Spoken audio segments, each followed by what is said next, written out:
तुम्हारा अन्नदाता। पग पग पर है संग तुम्हारे अन्नदाता। लहू किसानों का बन के पसीना सींचता है धरती का सीना। मेहनत का तेरी हक दिलवाने, नई तकनीक नई खोज बताने।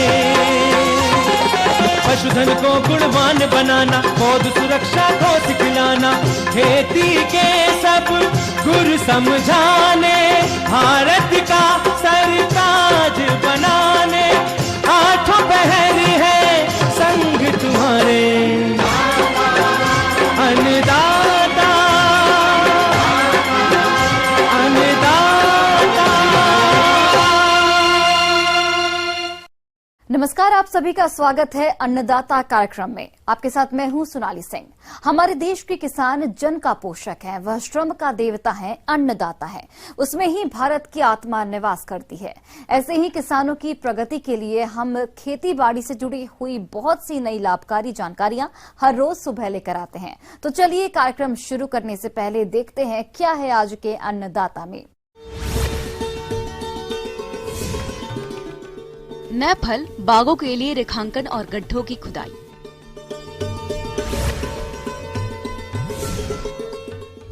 गन्ना में बेधक कीटों की रोकथाम के उपाय।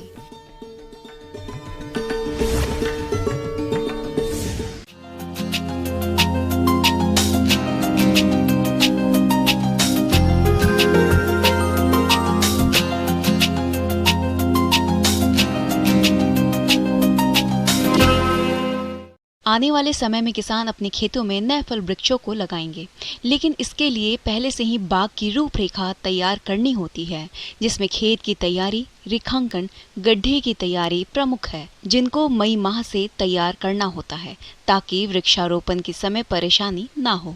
तो इसके लिए आप किन किन बातों पर खास ध्यान दें, बता रही हैं कृषि विज्ञान केंद्र जिला भागलपुर की बागवानी विशेषज्ञ डॉक्टर ममता कुमारी।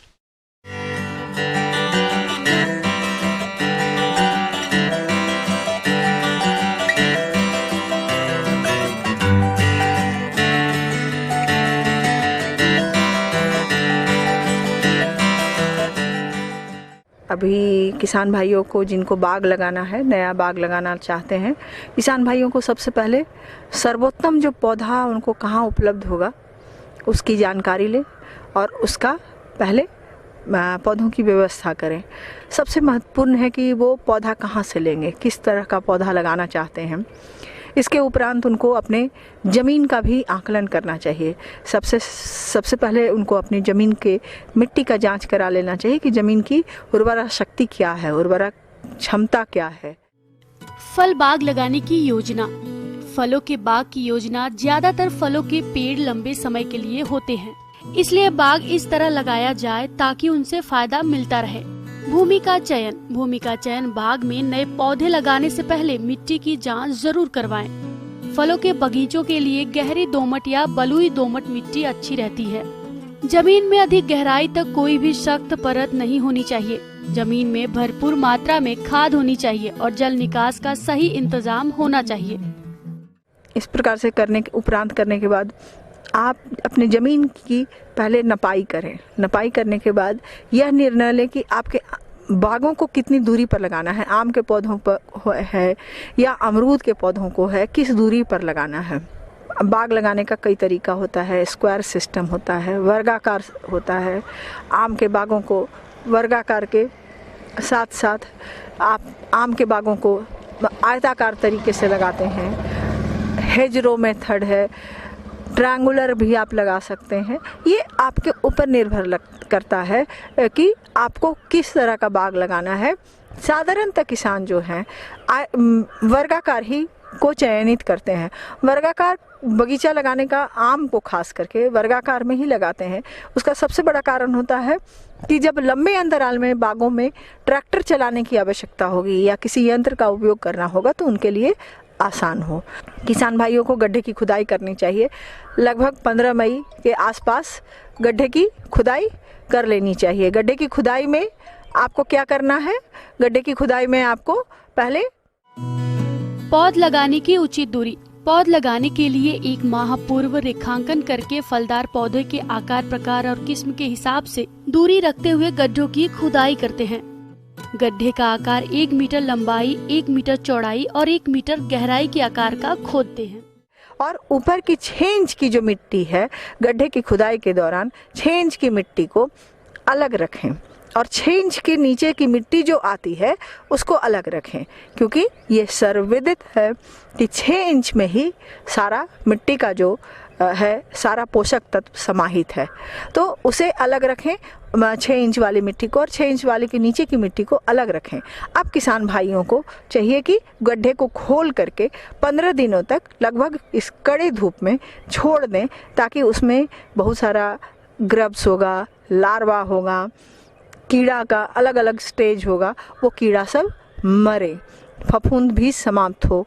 इस तरह से गड्ढे की खुदाई को खोल करके छोड़ देने से और 15 दिनों के उपरांत आप गड्ढे में की मिट्टी जो 6 इंच के नीचे की जो मिट्टी निकली है, उस 6 इंच की मिट्टी में क्लोरोपाइरीफॉस या कोई दानेदार कीटनाशक 25 से 30 ग्राम मिला दें।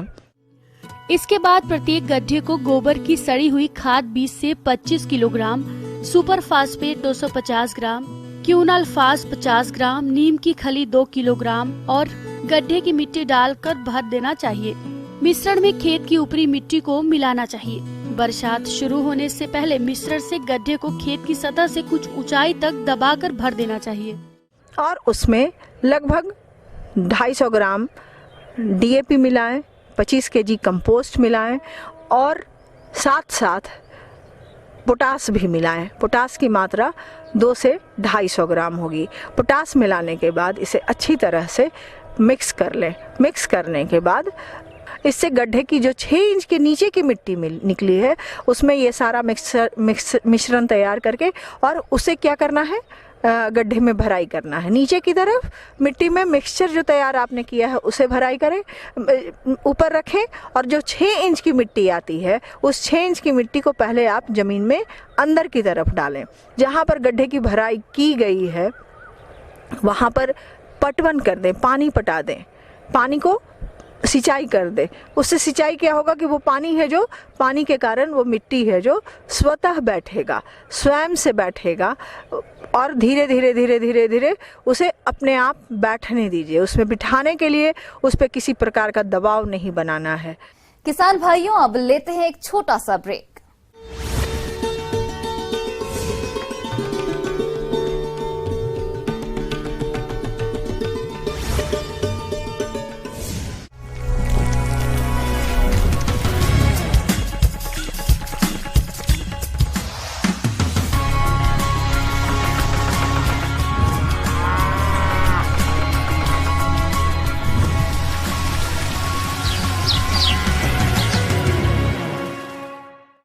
ब्रेक के बाद आप सभी दर्शकों का अन्नदाता में स्वागत है।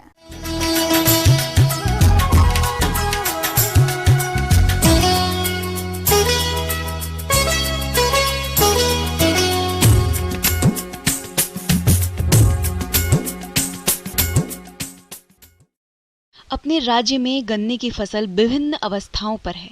मौसम के अनुसार कई प्रकार के कीटों का प्रकोप होता है जो कि फल को काफी नुकसान पहुंचाते हैं। बात करें फसल में कीटों की तो बेधक कीटों का प्रकोप हो रहा होगा, जिनका समय पर नियंत्रण नहीं करने पर फसल को काफी नुकसान पहुंचता है। तो आप इन कीटों की रोकथाम किस प्रकार से करें, इस बारे में जानकारी दे रहे हैं कृषि विशेषज्ञ डॉक्टर SK पांडे।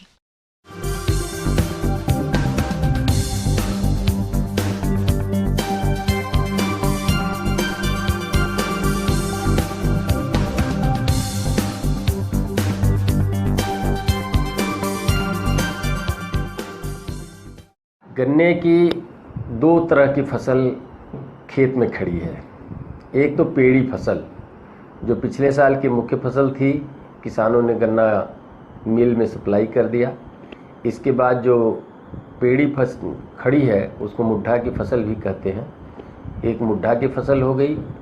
दूसरी फसल है मुख्य फसल। इस समय प्रदेश में तापमान की अधिकता के कारण गन्ने की फसल में कीटों का प्रकोप अधिक दिखाई दे रहा है। गन्ने की फसल में लगभग 68% पौधे किसी न किसी कीट के द्वारा प्रकोपित होते हैं। गन्ने की फसल में लगने वाले कीटों की वजह से देश को प्रतिवर्ष करीब 300 करोड़ रुपए का नुकसान उठाना पड़ता है, जिसमें हमारे प्रदेश में आर्थिक दृष्टि से सर्वाधिक महत्वपूर्ण कीट अग्रतना छेदक, शीर्ष तना छेदक, जड़ छेदक, पायरिला कीट इत्यादि है। तो आइए सबसे पहले बात करते हैं अग्रतना छेदक कीट के बारे में। जो फसल मार्च अप्रैल में बुआई हुई है, जो अभी अंकुरण नहीं फुटाव की अवस्था में है, उनमें कंसुआ, जिसको अर्ली सूट बोरर अगात प्ररोह छिद्रक के नाम से जाना जाता है, इसका भी प्रकोप पाया जा रहा है। इसके प्रकोप से बीज की कलिका सूख जाती है, उसको अगर खींचते हैं तो आसानी से हाथ में आ जाती है और निरीक्षण करने पर नीचे का हिस्सा सूखा हुआ सड़ा हुआ नज़र आता है, उसमें से दुर्गंध भी आती है। इस तरह का अगर लक्षण दिखाई दे, एक पौधे में इसका प्रकोप होने के बाद अगल बगल के कल्लों में भी इसके द्वारा क्षति की जाती है। अगर इस तरह का प्रकोप है तो खेत में नियमित रूप से सिंचाई करें। मिट्टी चढ़ाने की अगर अवस्था हो तो मिट्टी चढ़ा दें, और अगर नमी की मात्रा बनी रहेगी तो इस कीट का प्रकोप कम होता है। अन्यथा इसमें कीटनाशी दवा का प्रयोग करना चाहिए। कीटनाशी दवाओं में अगर पेड़ी की फसल बड़ी है तो डाइक्लोरवास पानी में 1 मिलीलीटर दवा स्टीकर के साथ या शैम्पू के साथ छिड़काव कर दें। इस तरह से इसका नियंत्रण किया जा सकता है।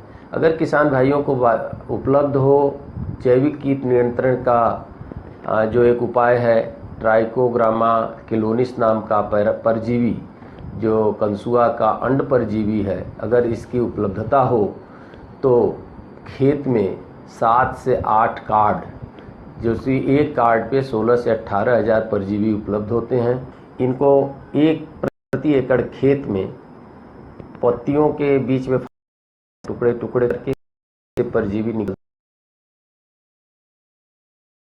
कंसुआ के अंडों को ही खा जाते हैं।